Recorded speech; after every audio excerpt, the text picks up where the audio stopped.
Hi, this is Chris Walker. Stop looking at the box. Seriously, put it down, because if you buy your next TV based on the peak brightness number printed on the cardboard or the refresh rate they claim it has, you are going to hate it. I guarantee it. You know the feeling, right? You're scrolling Amazon at 2 a.m. or you're standing in the warehouse store and you see 2,000 nits or motion rate 240 and your brain goes, bigger number, better TV. It's natural. It's also exactly what they want you to think. But here's the reality I've seen in the lab this week. That 2,000 nit budget panel, it washes out the second you turn on a lamp. That 144 hertz gaming TV, it flickers like a strobe light if you actually try to play Call of Duty on it. We are watching a spec sheet war right now, and the casualty is your wallet. Today, we aren't chasing numbers, we are chasing the actual experience. I'm going to show you what 2026 55-inch TVs are actually worth your money, and which ones are just expensive paperweights. And look, because we buy a lot of these units ourselves, no freebies, no cherry-picked review samples from the brands, we rely entirely on you guys. If you want to keep this channel independent and honest, do me a massive favor. Hit that like button, maybe subscribe if you're new here. It sends a message to the algorithm that truth matters more than marketing. Alright, let's tear these specs apart. Before we even touch a remote, you need to understand the battlefield we're standing on in 2026. This year, the industry decided on one single metric to sell you: brightness. It's the brightness wars. Every manufacturer is screaming about 3,000 nits or X extended dynamic range. But here's the dirty secret they don't put on the Best Buy shelf tag. That 3,000 nit brightness without control is just a flashlight shining in your eyes. It doesn't make the picture better, it just makes it painful. See that on the left? That's what happens when a cheap processor tries to handle high brightness. It clips. You lose the detail in the clouds, the texture of the snow, the sparks in the fire. We aren't looking for the brightest flashlight today. We're looking for control. We need a TV that knows when to be bright and when to shut up and be black. And that brings us to the first contender, the one everyone asks me about, because the price tag looks like a mistake. This is the Hisense U75QG. On paper, this thing is a beast. We're talking mini LED backlighting, which used to be a premium feature 2 years ago, 144 Hz refresh rate for the PC gamers out there, and a price hovering around $650. That is aggressive. If you just looked at the specs, you'd think, why buy anything else? Here's the reality check. When you turn it on, the picture pops. Seriously, in a standard living room, the colors are punchy, the contrast is deep thanks to those local dimming zones. If you're coming from an old TV you bought in 2018, this will look like a revelation. Gaming on it feels snappy. I measured the input lag at just under 6 milliseconds at 120 Hz, which is pro-level stuff. But, and this is a big but, you have to know about the panel lottery. See, to hit that $650 price point, Hisense has to cut costs somewhere, and they usually cut it in quality control. We bought 3 of these for the office, 2 were great, the third, it had what we call DSE, dirty screen effect. Imagine you're watching hockey or football.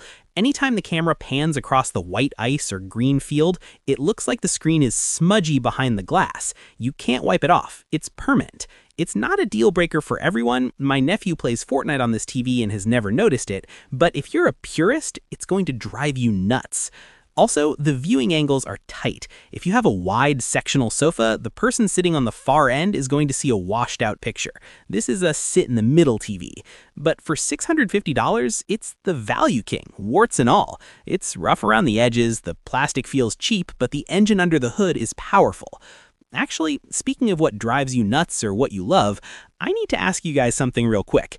I can sit here and test input lag all day long, but I want to know what you are actually shopping for right now. Are you looking for a TV specifically for the PS5 Pro or maybe soundbars? Or are you sick of screens and want me to review smart home tech?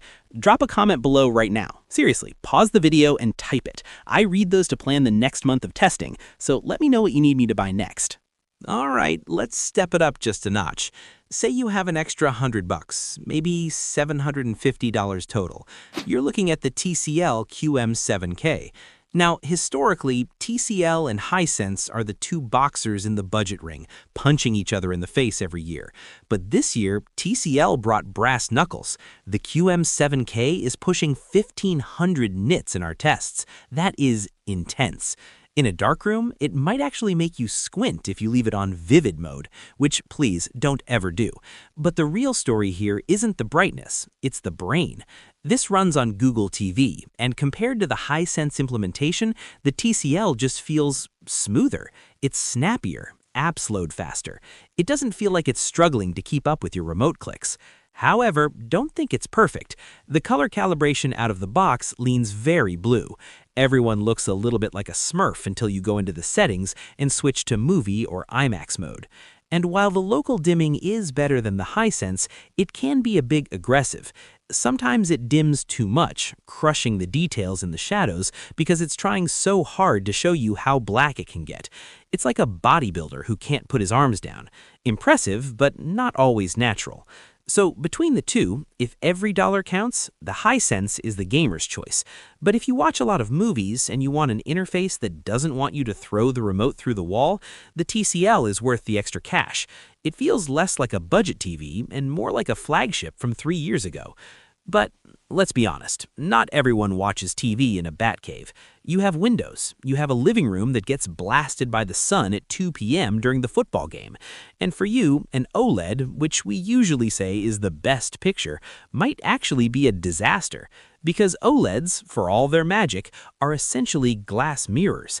If that looks like your house, you need raw power. You need a light cannon. And that brings us to the Samsung QN9F. We are jumping up in price now, around $1,100. And you might be asking, Chris, is it twice as good as the Hisense? In a dark room, maybe not. In a bright room, absolutely. This is a Neo QLED, which is Samsung's fancy word for really advanced mini LED. The anti-glare coating on this panel is witchcraft. It eats reflections for breakfast. The processor here is also doing a lot of heavy lifting. Upscaling, taking that crappy 720p cable signal or YouTube video and making it look like 4K is where Samsung destroys the budget brands. If you watch a lot of cable news, sports, or older content, the QN90F cleans it up beautifully. The TCL and Hisense, they just show you the jagged edges. Samsung smooths it out. But I have to warn you about the Samsung tax. And I don't mean money, I mean stubbornness. See, Samsung refuses to support Dolby Vision. They have their own version called HDR10+, but Netflix and Disney Plus mostly use Dolby Vision. So if you buy this TV, you are essentially locked out of the best version of the HDR format that most services use. The TV tries to compensate, and it does a good job, but it's annoying. It's like buying a Ferrari that only takes a specific type of gas sold at 10% of gas stations. And then there's Tizen OS. Look, I know some people like it, but to me, the menu system is a cluttered mess of ads. Watch this, buy this, subscribe to this. It feels like the TV is trying to monetize you even after you bought it. You can navigate around it, sure, but for $1,100, I want a clean experience, not a billboard. The remote is cool though. It charges via solar power or the lights in your room. No more hunting for AAA batteries. That's a nice touch. But is it worth the lack of Dolby Vision? Only if you live in that sun-drenched room. If you can control your light, there are better options, darker options, options that don't just simulate black, but create it. We're heading into OLED territory next, and specifically, we need to talk about the TV that everyone assumes is the default choice, the one your techie friend probably told you to buy. But this year, the default might be losing its crown. I'm talking about LG. For years, the C-Series has been the Honda Civic of TVs. Reliable, perfect performance, reasonable price. The C5 is here, and I've got some thoughts, because while it's still amazing, the competition has caught up, and in some ways, passed it. But before we get to the LG, we have to look at the one brand that thinks it's Hollywood royalty. The one that charges you extra just for the logo, but might actually be worth it this time. We are talking about the Sony Bravia 8 II. And yeah, the price tag is $1,700. That is a steep jump from the Samsung we just looked at, and a massive jump from the Hisense. You are paying the Sony tax. It's real. But here's the thing about Sony. They don't really care about being the brightest. They don't care about having the most buzzwords on the box. They care about one thing: creator intent. Basically, Sony wants the movie in your living room to look exactly like the movie on the mastering monitor in Hollywood, and the Bravia 8 II uses their XR processor to do it. This is where your money goes. It's not the panel, it's the brain. If you watch a lot of low-quality content, maybe you're streaming Sling TV or watching old DVDs or binging YouTube, the Sony is magic. It takes garbage signals and polishes them until they look like 4K. I don't know how they do it. They call it reality creation, which sounds like marketing fluff, but look at the texture on that jacket. It's actually creating detail that wasn't there in the stream. However, I have to be the bad guy here. For gamers, this isn't your first pick. It is 2026, and Sony is still only giving us 2 full-bandwidth HDMI 2.1 ports, and one of them is the eARC port for your soundbar. So if you have a PS5, an Xbox Series X, and a soundbar, you are out of ports. You're swapping cables like it's 2005. For a $1,700 TV, that is insulting. It just is. And while the input lag is fine, around 12 milliseconds, it doesn't feel as telepathic as the others. This is a TV for cinema purists who own a lot of Blu-rays and want to see the director's vision. If that's you, pay the tax. You'll love it. But if you want a TV that does everything well without emptying your savings account, you inevitably land on the one everyone buys, the LG C5 OLED. This is the successor to the C4, C3, C2. The lineage is legendary. It's sitting around $1,300 right now. It's cheaper than the Sony, more expensive than the Samsung QN90F, and it uses a OLED panel. That means it has a white subpixel to help boost brightness. I call this the Swiss Army knife of TVs. It doesn't have the absolute best processing like Sony, it doesn't have the blinding brightness of the mini LEDs, but it does nothing wrong. It has 4 HDMI 2.1 ports. Thank you, LG. You can plug in every console you own. The gaming dashboard is incredible. You can tweak black levels on the fly so you can see campers hiding in the shadows in Call of Duty. But here's where it gets weird, and this is something the spec sheet won't tell you. We noticed a tint. On our review unit and on a second one we checked at a retailer, there is a very slight pink tint on the edges of the screen when viewing white content. You won't see it in a movie, you won't see it in a game, but if you're watching hockey or a skiing documentary, you might catch it. It's a quirk of the panel coating this year. Also, WebOS. You either love this remote or you want to snap it in half. It works like a wand. I personally like it. It makes typing passwords way faster. But the interface itself is getting slower. LG keeps adding cards for home office, sports, music. It feels bloated. It takes a solid 10 seconds after turning the TV on before the menu stops lagging. It's not a deal breaker, but for $1,300, I want it to fly. Despite that, the C5 is the safe recommendation. If you buy it, you will be happy. It's the Goldilocks TV. But what if you aren't Goldilocks? What if you want something that feels like alien technology? What if you want colors that actually hurt your feelings, they're so good? You have to leave the safe zone. You have to go to QD-OLED. And that brings us to the Samsung S95F. This is roughly $1,900, and it uses quantum dot OLED.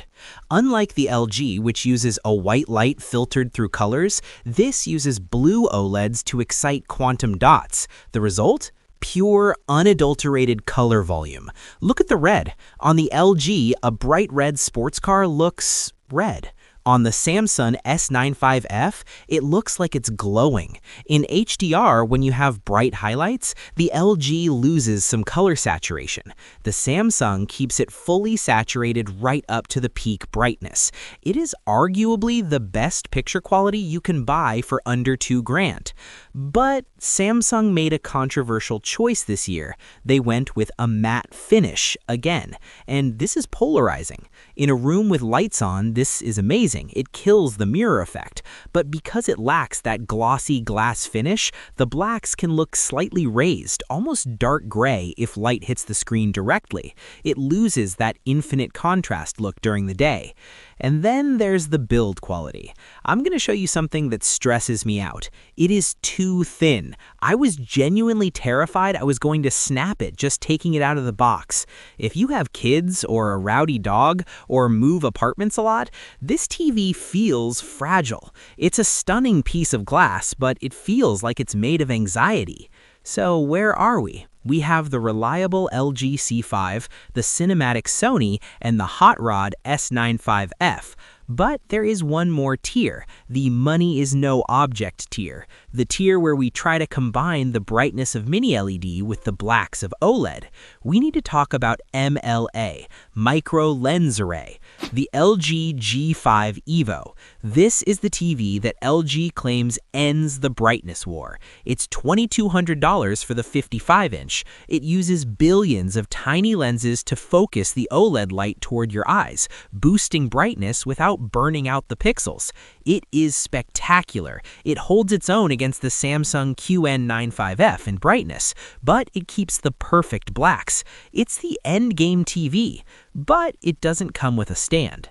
Yeah, you pay $2,200 and there is no stand in the box. It comes with a flush wall mount. If you want to put it on a table, you have to buy a separate stand for another $150. That is arrogant. It's a gallery series, I get it, it's meant to look like art on the wall, but come on LG, throw in some feet. Also, unlike the Samsung S95F, the G5 uses the glossy screen, so while it's bright, if you have a window directly opposite it, you will see yourself. So we have a messy lineup. We have 7 TVs, a dozen conflicting specs, and a lot of marketing noise. If you are standing in the store right now, paralyzed by the choices, I'm going to make this incredibly easy for you. I'm going to break this down by who you are. If you are a hardcore gamer, I mean you own a PS5, an Xbox, and maybe a PC, you have 2 paths. If you're on a budget, you buy the Hisense U75QG. Period. Yes, the screen might have some smudgy spots if you look closely at a white wall, but for $650, getting 144Hz and full HDMI 2.1 support is robbery. You won't find better performance per dollar. Just buy it from a place with a good return policy in case you lose the panel lottery. But if you have the budget and you game in a darker room, you buy the LG C5. It's the only one in the mid-range that respects you enough to give you 4 full-speed HDMI ports. Sony didn't do it, Samsung ignores Dolby Vision gaming, LG just lets you play everything, everywhere, without swapping cables. It's the path of least resistance. Now, if you are a bright room person, you know who you are. You have big windows and no curtains. Forget OLED. Don't let anyone talk you into it. You will hate it. You need the Samsung QN90F. It is the only TV here that can fight the sun and win. The anti-glare is unmatched. You lose Dolby Vision, which sucks, but I'd rather have HDR10 Plus that I can see than Dolby Vision that's buried under a reflection of my own face. And for the cinema purists, the people who own physical 4K Blu-rays and care about grain structure, it's the Sony Bravia 8 II. Yes, the Sony tax hurts. Yes, having only 2 HDMI 2.1 ports is annoying, but that processor is special. It makes movies feel like film. If you never play video games, this is the one. But if I have to pick one, if I have to tell my sister or my neighbor or you what to buy with your own money that you worked hard for, I'm giving the crown to the LG C5. I know it's the boring answer. It's not the brightest, it's not the newest tech like QD-OLED, but it is the most balanced. It doesn't have the stuttery interface of the Samsung, it doesn't have the port limitations of the Sony, it doesn't have the quality control risks of the Hisense. It just works. It delivers 95% of the performance of the $2,000 TVs for $1,300. It is the set it and forget it TV. The pink tint I mentioned, most of you will never see it unless you hunt for it. The brightness, it's enough for any room that isn't a greenhouse. It is the safest place to put your money in 2026. Now, a final truth bomb before you click anything. TV prices fluctuate like the stock market. The prices I mentioned today are what I'm seeing right now, but they change weekly. Also, manufacturers silently change panels midway through the year. It's shady, but they do it. I have linked the specific models and revisions we tested below. I keep those links updated to the listings that are actually shipping the panels we reviewed, not the stripped-down versions they swap in later. If you want to support the channel and make sure you're not getting a bait-and-switch unit, use those links. It helps us keep the lights on and buy the round of gear. Stop chasing the highest number on the box. Buy the TV that fits your room, not the marketing department's ego. I'm Chris Walker. I'll see you in the next one.